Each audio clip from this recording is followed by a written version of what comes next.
Hello, everyone, and welcome to a look at the November 2025 election. I am Celia Nolan. I'm the Training and Events Director with Rank the Vote. You probably have been hearing quite a bit about the November election. You maybe even have voted in it. And certainly a bunch of races have made headline news. And as we know, headlines get attention, they have drama, they hit subjects that are easy to write about, that can get people upset and whipped up. But we're going to talk about what is often not in the headlines, but maybe can get us there. And that is the work of advocates on the ground that go every step of the way to make change and change things for the better.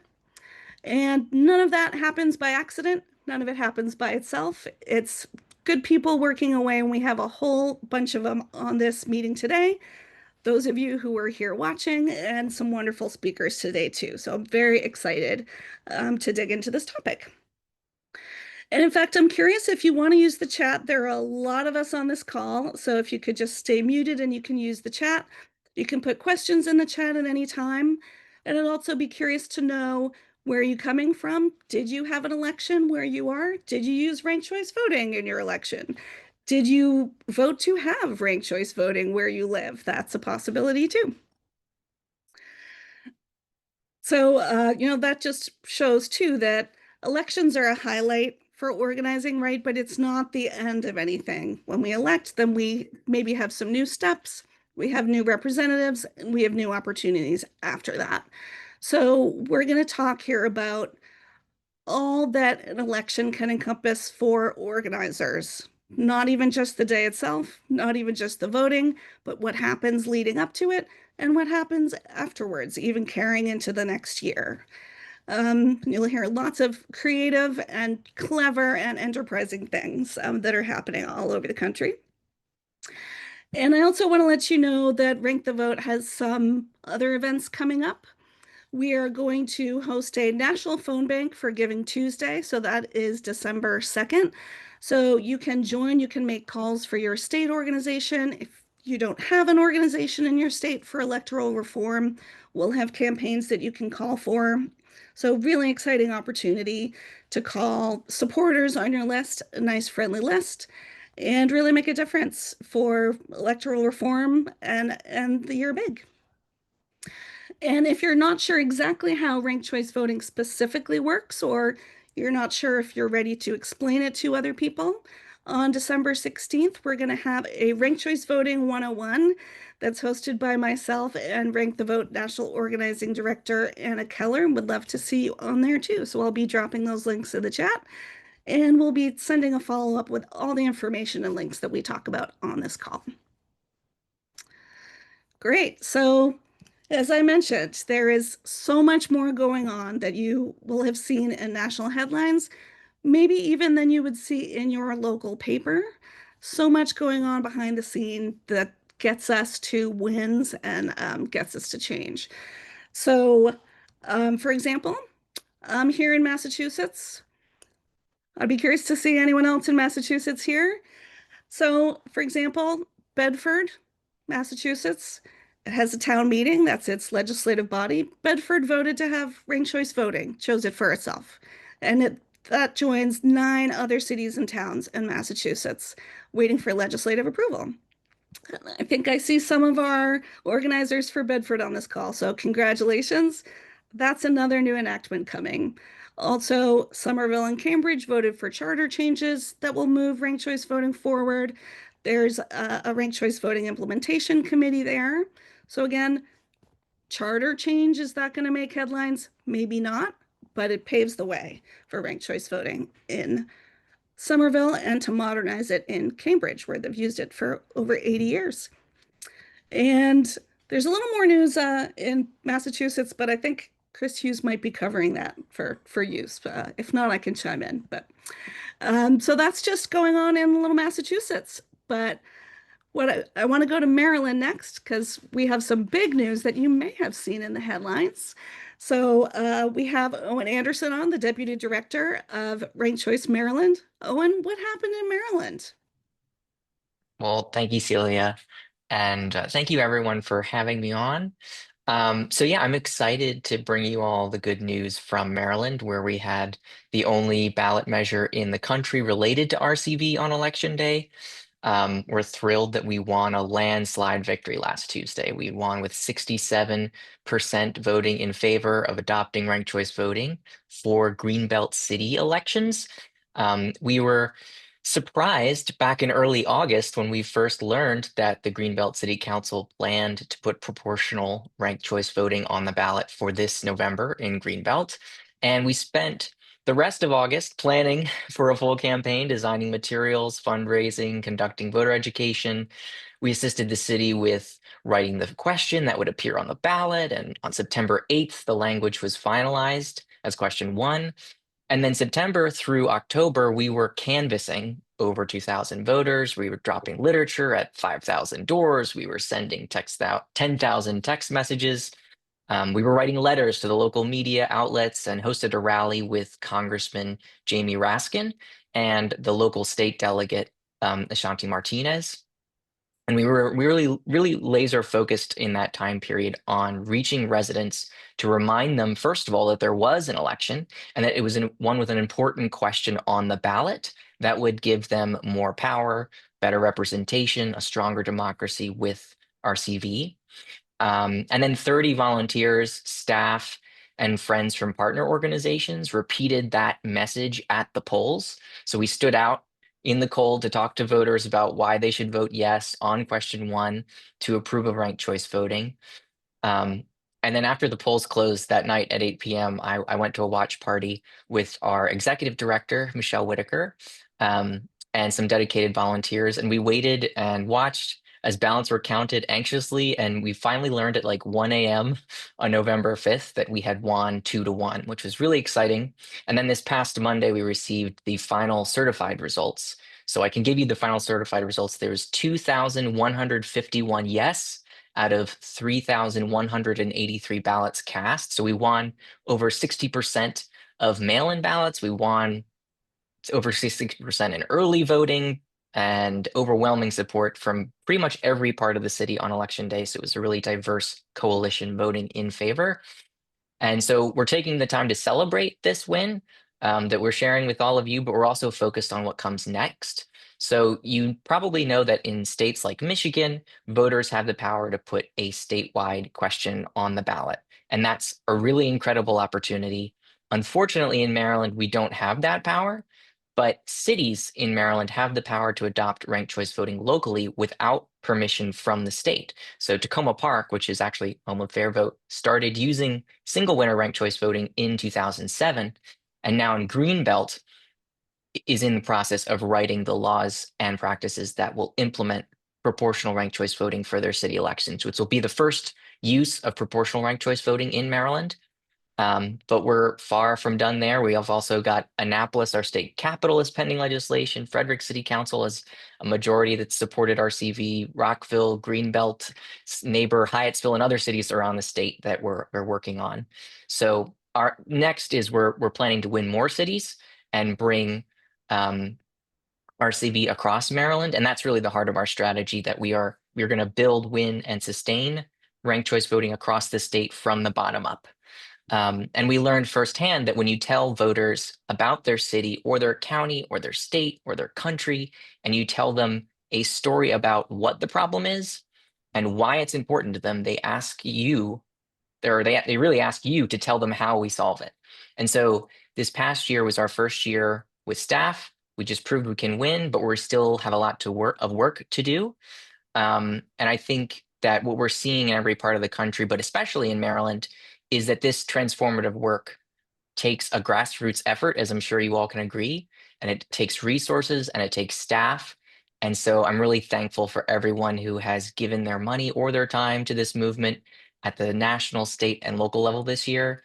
And I hope we can count on you to give what you can when you can, whether that's time or money, to support us doing the work during a really pivotal time for our democracy. So yeah, thank you all for having me. We're really excited about the win and to keep moving forward. Yeah, congratulations, Owen, to you and Michelle, your organization, everyone in Greenbelt.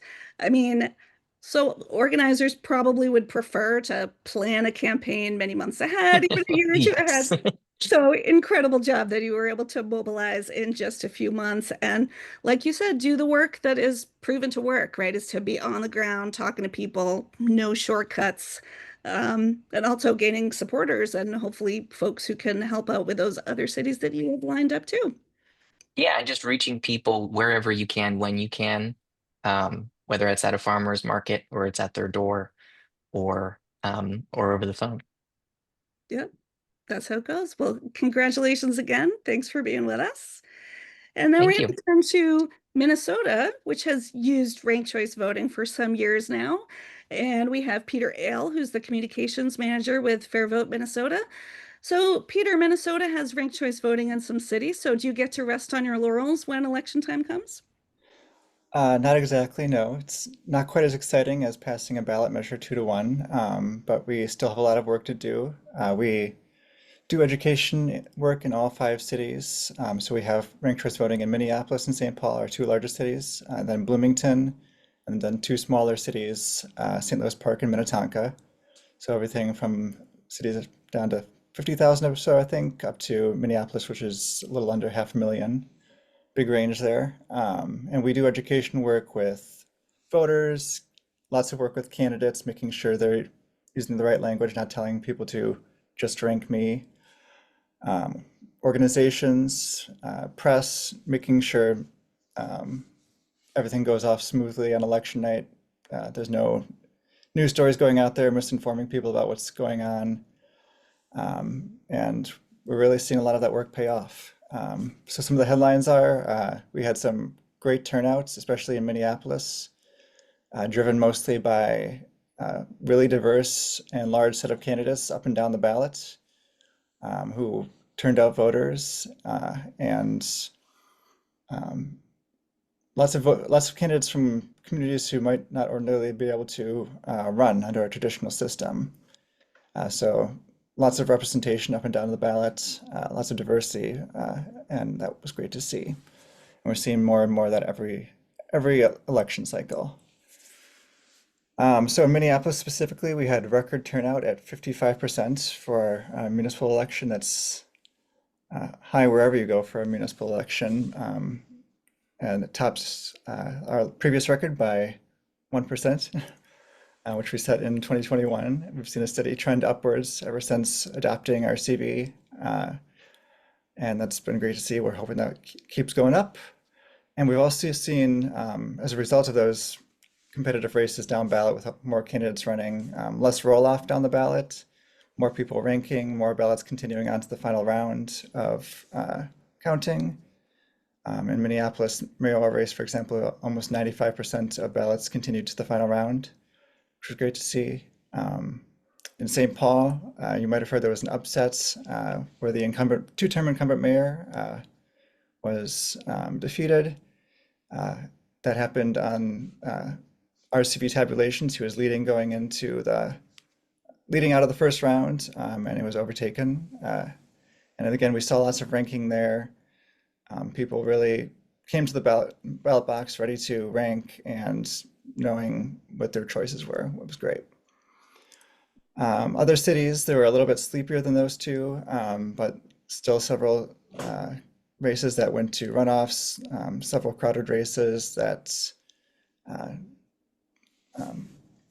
produced some good competition. So it was good to see, even when it's not a big election year, those still ranked choice voting is still helping turn people out and engage people in the process. So yeah, some challenges we've faced. There's a subset of Republicans who are upset still about ranked choice voting in some of the cities, who are at times refusing to rank, but we've seen that generally isn't the case. People of all ideologies and demographics are ranking in all 5 cities. And we also had an influx of independent expenditure money in our races this year.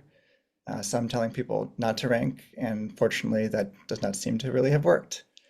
So we're really happy that our education from the past 15 years or so is paying off. And yeah, I'll save anything else for the question section. Great. Well, thank you, Peter. It's great to hear that education works and that you're, continuing to reach people and observe that ranked choice voting is going really well. So we always love to hear that. And of course, Minnesota is not the only place where ranked choice voting is used or was used in November. So I'm gonna go over to Diane Silver of FairVote Advocacy Manager and fill us in on some of the rest of the country. Sure. Thanks for your interest. Ranked choice voting was used in a number of places this year, and I actually want to go back in time and just remind folks that ranked choice voting was used in a couple places earlier this year. Way back in April in Oakland, California, there was a special election for mayor in that used ranked choice voting. Barbara Lee, former congresswoman for that area, won that mayoral election. She's the fourth woman mayor, the fourth woman in a row elected mayor in Oakland. And she also represents a return to having a Black mayor. And that's valuable for the RCV movement because in the previous mayoral election in 2022, the Asian candidate won and not the Black candidate, and it created a little bit of sore loser scapegoating and a narrative that somehow ranked choice voting isn't good for Black voters. So we know that that is not true. We have data that shows that ranked choice voting actually helps increase the success, political success for people of color. But we hope that having a Black mayor back in office will help shut down that narrative coming out of Oakland. So that's good for the movement. It was also used in Burlington, Vermont back in March. From there, that is a no news is good news story. The media likes a salacious scandal. And so in my mind, when there is no news about an election, that means everything went smoothly, and that's good for the movement. Also, back in June, New York City used ranked choice voting for the primary, and that's how Zohran Mamdani got on the general election ballot in the first place. That was a ranked choice voting election. And of course, that story is one of the biggest stories of the general election, his win. One of the stories that we're telling is how New York City did not use ranked choice voting for that general election, and that they should have. There was a lot of controversy because there were originally four candidates. Eric Adams got pressured to drop out because of vote splitting, but even so, there were three, and there's a real story there about the need for ranked choice voting in the general election as well as the primary. So we're hoping that there's going to be momentum to expand ranked choice voting in the future. Arlington, Virginia uses ranked choice voting. They had a primary back in June, but they didn't actually need to use ranked choice voting because they didn't have more than two candidates. Charlottesville used it. I'm going to hold off on that because Chris is going to talk about that in a minute. In November, Arlington used it again for their county board elections. Boulder, Colorado, Arden, Delaware. I bet you don't know. They use it for their Board of Assessors election this year. In Cambridge, Massachusetts, they use it. There was a little kerfuffle that I want folks to know about because it might come out in the media. They had a little error where they forgot to clear out the test ballots, and their initial result had a mistake, but they found it in plenty of time, long before all the absentee ballots came in. They corrected it, not a problem. But there was an article about it, and FairVote wrote up a response, and that's been posted in the RCV Slack channel, Slack space, so people can find it there. In East Hampton, I think Celia talked about this, the mayoral race actually went to several rounds, and so it's a good use case for ranked choice voting. Las Cruces and Santa Fe used ranked choice voting out in New Mexico. Those went smoothly. Santa Fe could use a little improvement in their results reporting. We're going to try to work with them in the future to beef that up a little bit. And out in Utah, Midvale and Salt Lake City used it. That's a lot of cities. There's a lot of stories there. Our team is still crunching numbers on the round-by-round results and what the stories are that are in the data. But I want to tell you about some of the exciting outcomes and the stories that we're telling so far. One is about crowded fields.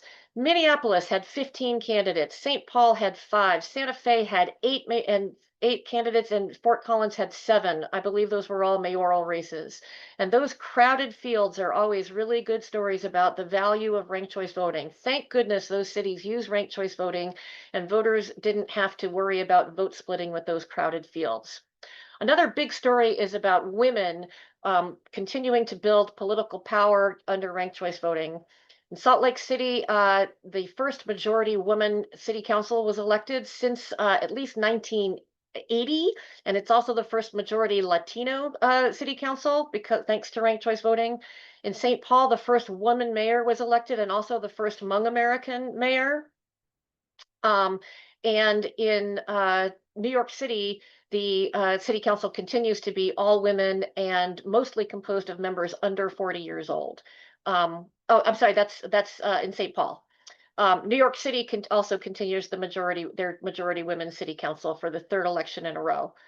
I want to talk about a couple of non-RCV races because there are stories there as well, and I'm going super fast, Celia, I promise.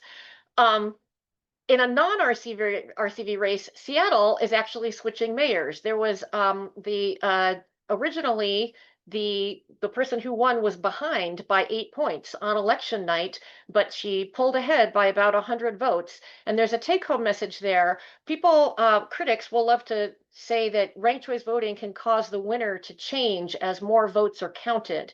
And we like to point out that the real truth is that close elections are what make the winner change as more votes come in, regardless of what voting method is used.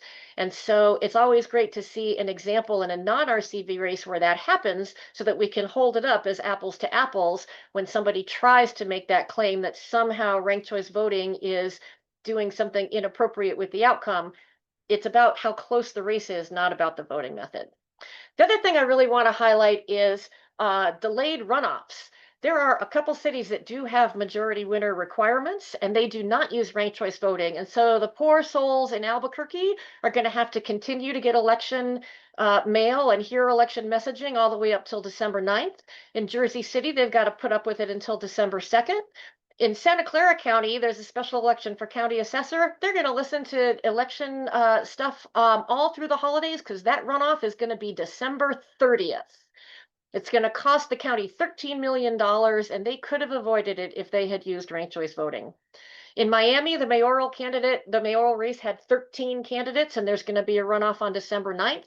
And in Texas, there was a special election for Congressional District 18, and that runoff hasn't even been slated. It's going to be sometime in February, which means those folks are going to go unrepresented for 3 months. So there's a lot of stories to tell there about how ranked choice voting makes our elections better. We have some blogs that got posted about all of those topics, and I'm going to go ahead and post them in the chat. But I wanted to get all the words out so that we can go on with our next speaker, and then I'll put the resources in the chat for you. So that's what I've got from the national level, and there'll be more to come as we crunch the numbers on the cast vote records. Well, Diane, thank you so much. And I certainly don't want to hold you back from telling those stories because really, these aren't the national headlines, but they're real stories. They're important to understand how ranked choice voting works and then the problems that are still occurring in the places that don't have them. And I'm just fascinated to see that, there's not just one kind of voter. And so now we're seeing with RCV, there's not just one kind of elected official in certain areas either, right? Like we're seeing that changes, we're seeing more nuance in the election. So thank you. And then we are going to go over to Chris Hughes of the Ranked Choice Voting Resource Center, Senior Director of Policy and General Counsel, because there were some new implementations of ranked choice voting this year on top of all that Diane told us about. So Chris, take it away.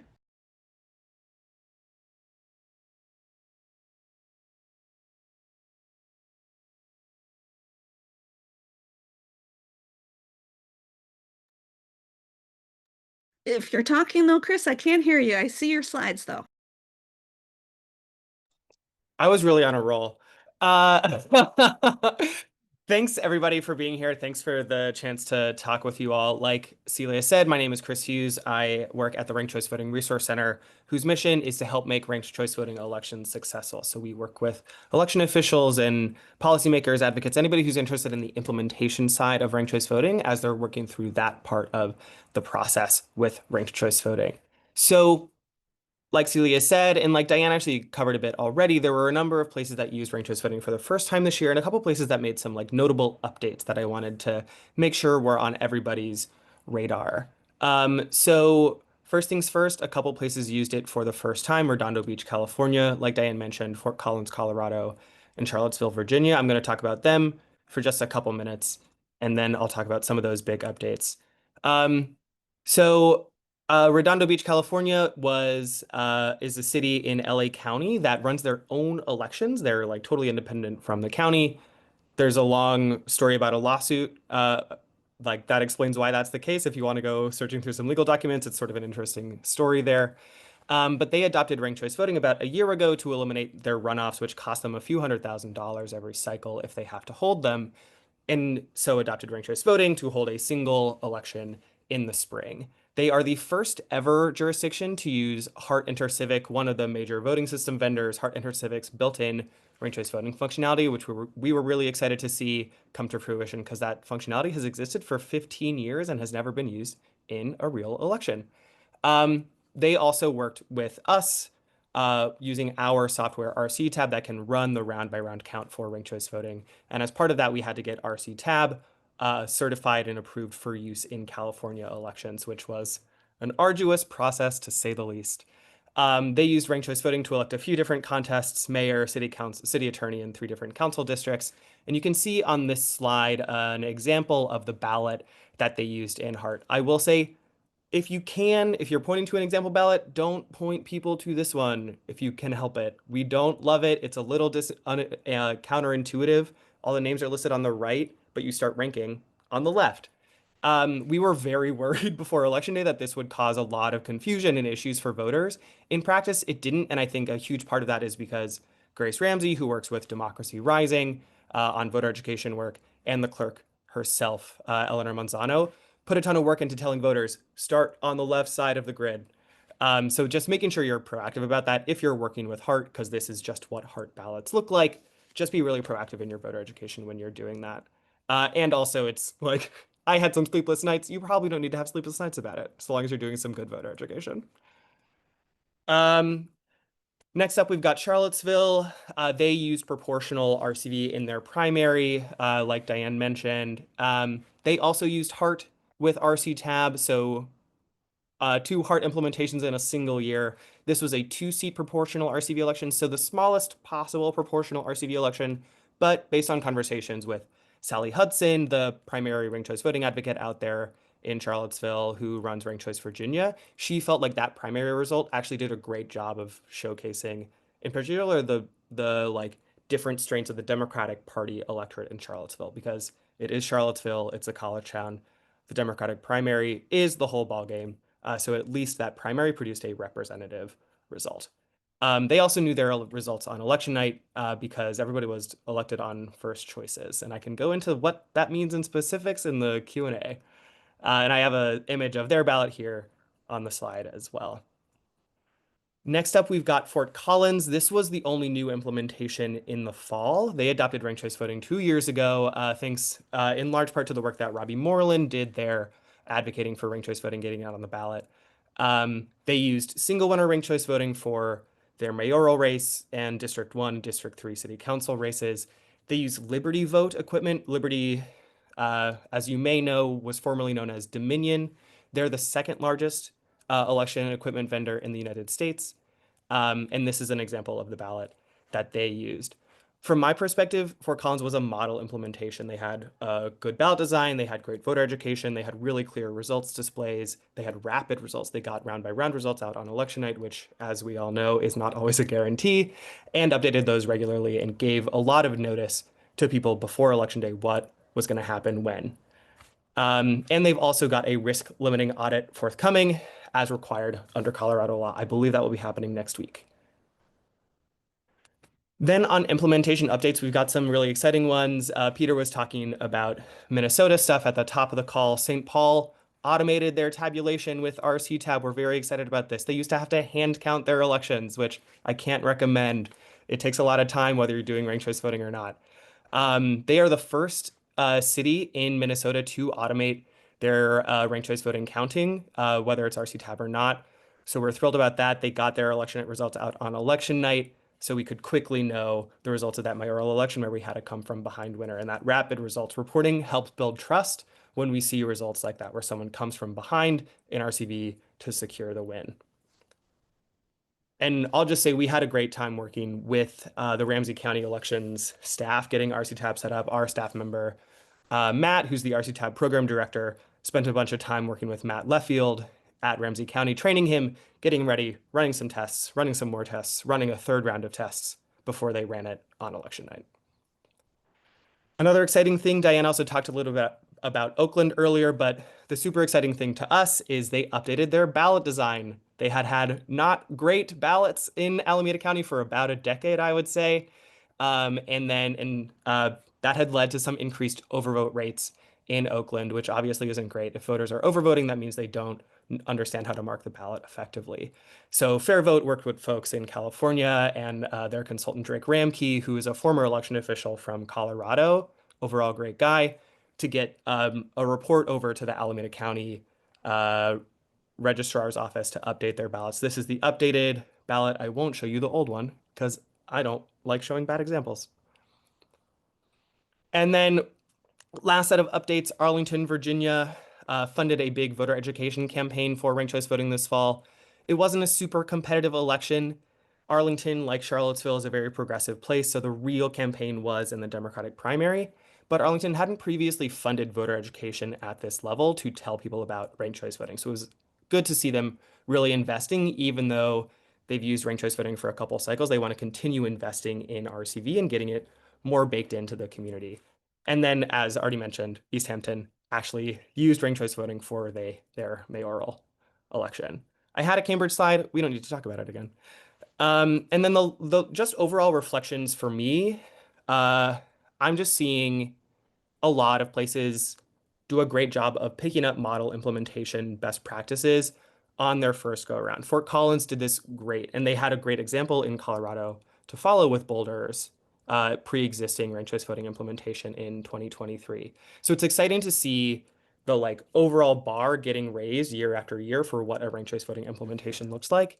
And you can also see that in places like Arlington, like Oakland, like St. Paul, where there's this long-term thinking, long-term investment, both by the election officials locally, by the ranked choice voting advocates locally, and by national ranked choice voting organizations to remain engaged in these places to make sure that places continue to improve and update their procedures as we learn how to do ranked choice voting better and how best to teach voters about RCV and find other optimizations. So that's just exciting for me to see. And that's my time. Thanks very much, Chris. So, we talked about how headlines are, simplistic and don't really tell the story. And, as I hear this, how many of us heard about all these cities? There are so many, even the experts are having trouble memorizing everything because it's growing so much. So that's pretty exciting. And so every time I, see an article about ranked choice voting, very often they'll say RCV is used in 2 states, Maine and Alaska. And I think, oh, there's so much more to this story. So now all of us on this call know that there is much, much more to this story. So many cities, millions of people, so many different races. So yes, please spread the word that there's a lot more going on than just 2 states.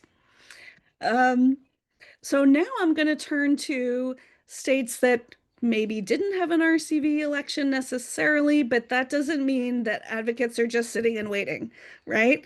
So let's go to Virginia. We did talk about Virginia a little bit, but Tamara Allen is on with us, program director. And so Tamara, what did you do at the polls? Did you just vote? I did vote, but this year we did Presence at the Polls, which is our flagship program where we go to the polls and we talk to people as they exit about ranked choice voting.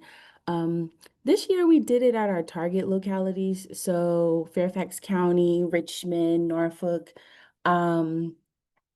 just basically all of Nova.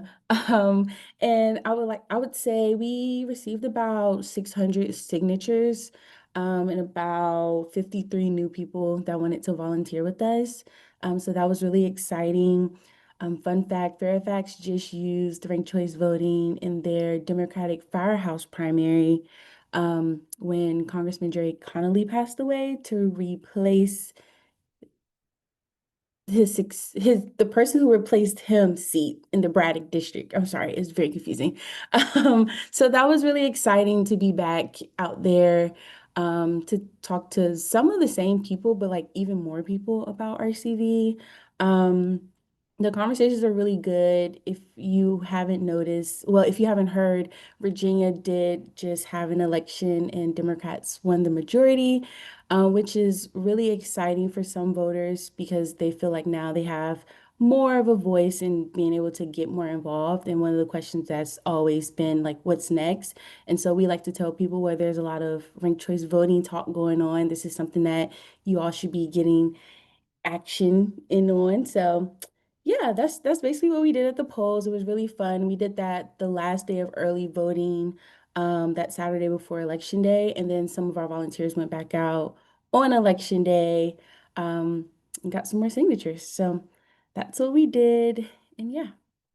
Well, fantastic organizing muscle and great operation there, Tamara. So congrats. Thank Yeah. All right. And now let's go to Georgia, which famously has not instant runoff voting. So we have the president of Better Ballot Georgia with us, Daniel Baggerman. And Georgia was able to organize long before the election and during the election and maybe afterwards too. So Daniel, what do you have cooking? Well, it's still cooking because while most of you have finished your elections, we still have elections going on with our runoff system. We've got runoffs going on all over the state right now. But in the lead up to this is one of the best times for us to really get our message out there.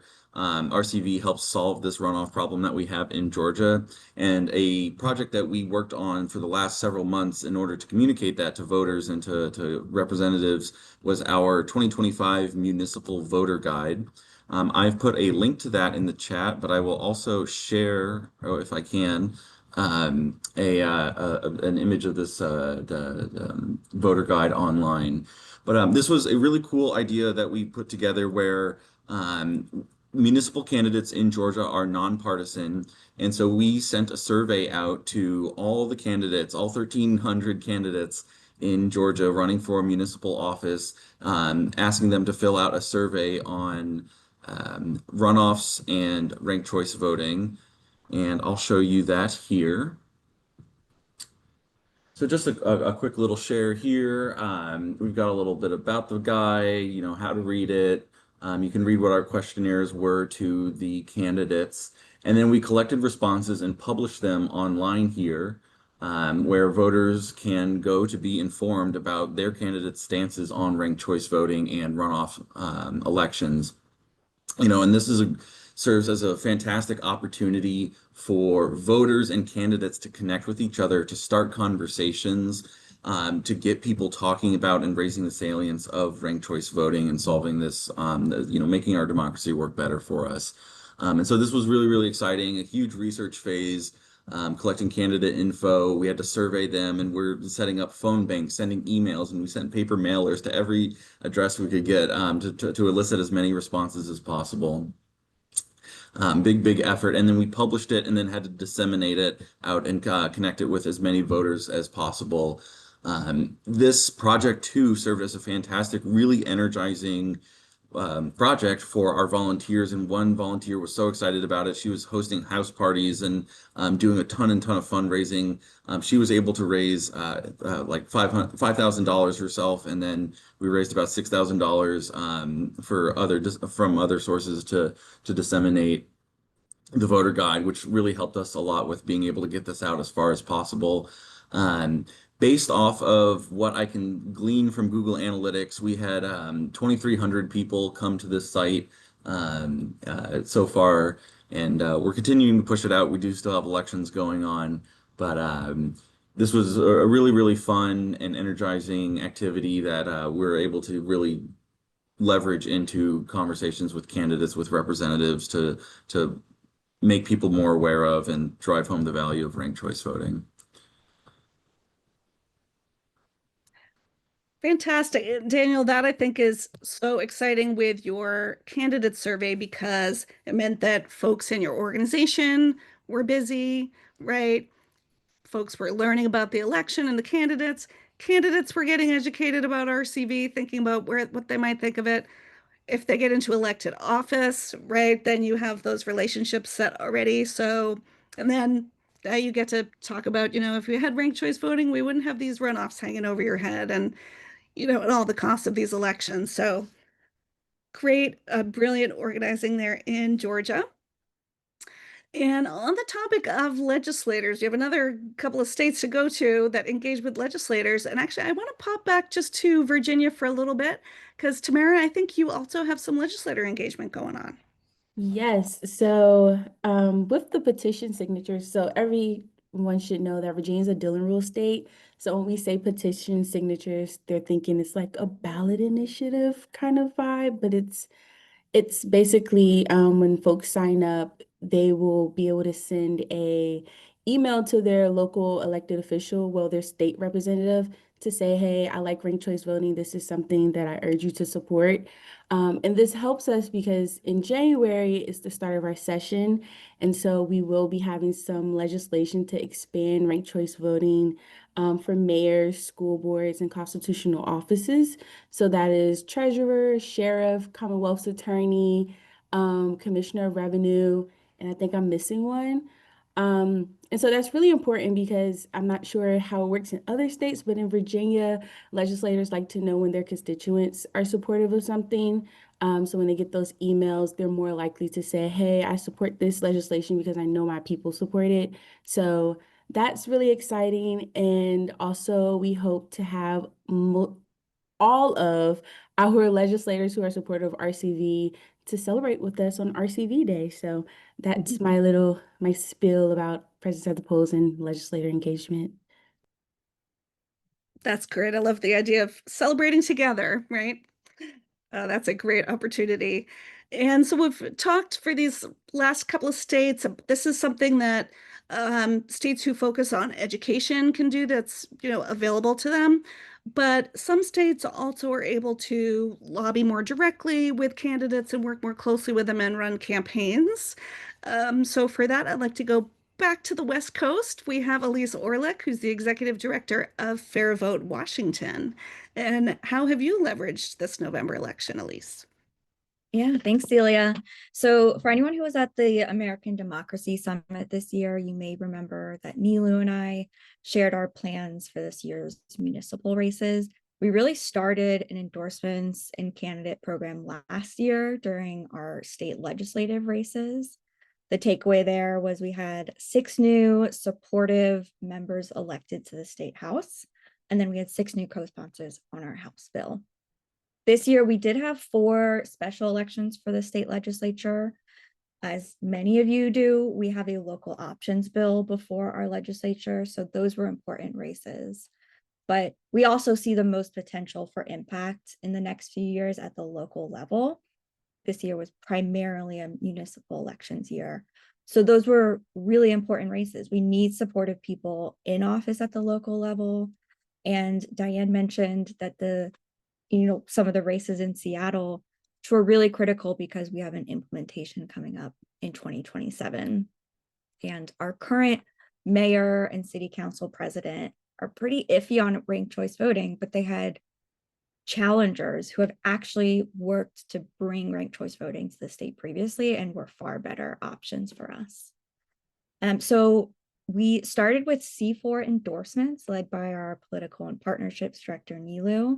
She designed a questionnaire that is really like an open book test. It's an educational piece for people who are running for office. And we had almost 300 requests for endorsement. So that was, great starting education work for these grass top leaders across the state. In the general, we endorsed 213 candidates. And well, as Diane mentioned, we do still have results being processed now. Republicans would love to tell you how long mail-in voting takes to calculate. So we don't know all the results yet, but last I looked, about 56% of the called races where we endorse someone are wins for us. And there's still a lot of outstanding campaigns to be called. But from the priority races for us this year, we endorsed in 16 priority races based on our strategic goals in the next few years. And right now we're on track to win 14 of them. So that includes some huge wins for those positions in Seattle. I mentioned the mayor and one of our citywide city council members, as well as the 4 special elections for the legislature. One of those was a state senator who's in our policy committee, and it was really important to us that she be elected. So the endorsements themselves were C4, but we also have a state PAC, which is able to provide more support to candidates we've endorsed. We sent a total of about $10,000 between the primary and the general to those campaigns from our PAC this year. And our C4 also provided in-kind support by knocking doors and calling and texting voters in support of some of our endorsed candidates. And that was all led by our organizing director, Carrie. Last year, when we started this work, our PAC did field work for 2 endorsed candidates. This year, we increased it to 14.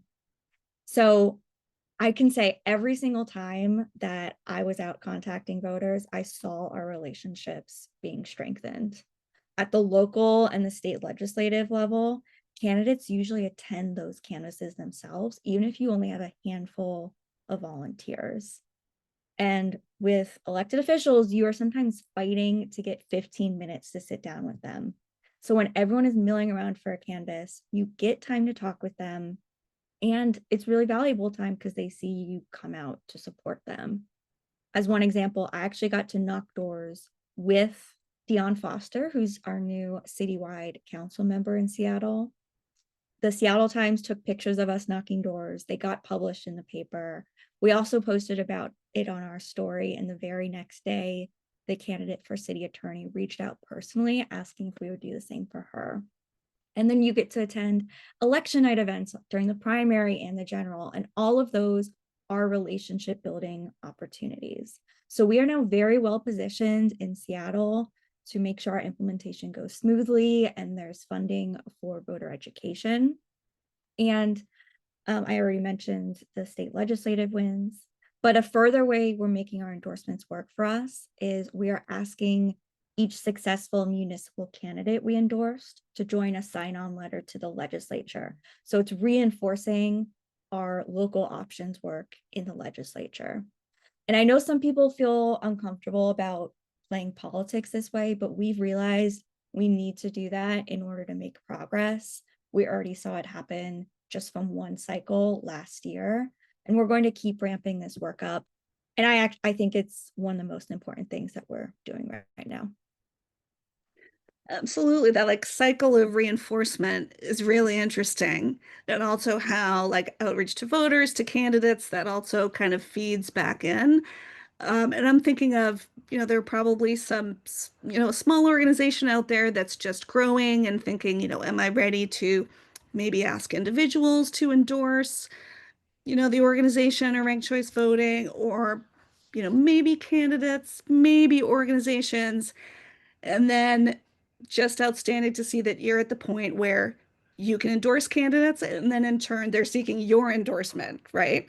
So that whole like ladder up of power and just being more connected is really beautiful. Yeah, thanks. And we're going to go back to a little bit more of the middle of the country because we have a live campaign right now. So I want to thank Kate Grabowski for joining us. She's a statewide field lead for Rank My Vote in Michigan, where there are things happening all the time. So thank you, Kate, for being with us. And can you tell me what is happening in Michigan at this time? Our campaign is so busy right now. So we are in the middle of a ballot initiative currently. We have anywhere between 100,000 and 200,000 signatures, which is extremely exciting. We have several thousand volunteers out in the field currently collecting signatures. But for Election Day, we actually had volunteers across the state go out to their polling places and collect signatures at their polling places. So, and one of the cool pieces of feedback that I've received from that is Rank My Vote. We actually on our website have a map of anywhere you can go in the state to go sign our petition. And I've heard from several of our volunteers that there were actually people who planned when they were going to vote that day based off of when they can meet one of our volunteers to sign our petition, which was very cool. We also had a sitting member of the state legislature put out somewhat of a rant about our volunteers being everywhere and complaining about how well paid our unpaid volunteers are, because of their professionalism, which I thought was very cool. But yeah, thank you, Celia, for sending the Where Do I Sign page. It's a cool map to look at. But we are about to ramp up a statewide tour of speaking events where we have around 50 presentations planned by our organization leadership over a month.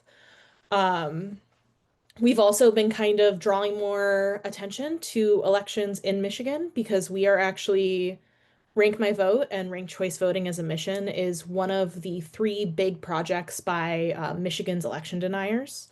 So we are in the process of fighting for ranked choice voting, fighting for elections and fighting for voters in Michigan on the ground while doing our ballot initiative, which is really cool to see. I'm trying to think. I think that should be all I have kind of to cover. But yeah, we're getting the signatures. We're getting there, and we're aiming to be on the ballot in 26. Well, that is super exciting. Thank you very much for that report from Michigan. I know it's, all hands on deck. And so that's pretty funny, actually, that, if people are actually turning up and doing a big thing, is there some conspiracy going on? No, believe it, right? People really do want this reform and they're willing to get out there and sign up people and go to the polls and, be available on a map. And I love that you're getting the word out so well that voters are even planning around it. Fantastic. Great. All right. And if there are any other links you want to post on there about Michigan, please do. We're happy to help you out. One way that might help is that Break the Vote's going to be hosting a phone bank December 2nd, Giving Tuesday. So I will put the link to that. You can join from wherever you are. Michigan may be doing your own phone bank. You may, have some calls that we can make for you. So we can see how that goes. And then also on December 16th, we'll have our RCV 101. So if you just want to make sure that you've covered the baselines and you understand ranked choice voting, you know how to explain it, or some of your friends are asking about it, come to our webinar, send them to our webinar. And of course, some of what we talk about is where is ranked choice voting used? And there is a question on how many people in the United States use ranked choice voting and a percentage. So thank you, Diane, for putting the answer in there. 14 million voters from 52 jurisdictions, cities, counties, and states using ranked choice voting. So whenever you see an article that says it's used in 2 states, you can hang on to those stats and say, actually, there is more to the story. And really where things are happening, as we're seeing, is from the ground up, from the cities on up. And that's how all this is going to move. Let's see. So I also saw a couple of other questions in here. I have one for Chris. If you're still with us, Chris, I think this is a question for you. If a district crosses county lines, how does the RCV tabulation take place? Are there any wrinkles there? I successfully unmuted. So essentially, I threw a quick comment in response to that in the chat, but like Diane also said in the chat, like any jurisdiction already that crosses county lines has to have some set of protocols for handling that. Ranked choice voting doesn't change what protocols you need to follow. You should follow those same protocols. Whatever county is in charge of getting results, producing results, should still be in charge of that. What you might need to do is update what the amount of data you're providing. The big difference with ranked choice voting is that you need to get this thing called a cast vote record, which has ranking data showing how every voter ranked every candidate on the ballot to whatever county's in charge of getting those results that are crossing county lines. That's the big thing you need to do. But beyond that, nothing complicated. And there should also already be pre-existing protocols in a state for how you handle sensitive election data. Maybe not a CVR specifically, but you have to transmit voting machines, other election results, all sorts of other election materials securely and safely. So use those existing protocols and rules and standards to get that new data you need to the same place. Great. Thank you, Chris. And really, we're so grateful for the RCV Resource Center because we have things covered. We have FairVote with all the expertise and all the analysis. We can understand what happens with all the elections that happen. We have our amazing organizers on the ground building things up and, passing RCV in more places, and Rank the Vote's happy to support you all in that. And then we have the RCVRC to make sure when it passes, when it's implemented, it goes smoothly. The administrators are prepared ahead of time. And you were saying, Chris, you're there on the ground, I think usually, at least for first implementations. Yep. So right there to make sure that all of this works well. So much of elections don't change because of RCV, but if something does change, we have the experts there. Right. So thank you all so much for all the work you're doing. It's unbelievable. So much under the hood that the headlines don't cover, but we're hearing the stories now. So everyone, you got the scoop on 2025, and we're looking for a big 2026 too. Thanks, everyone.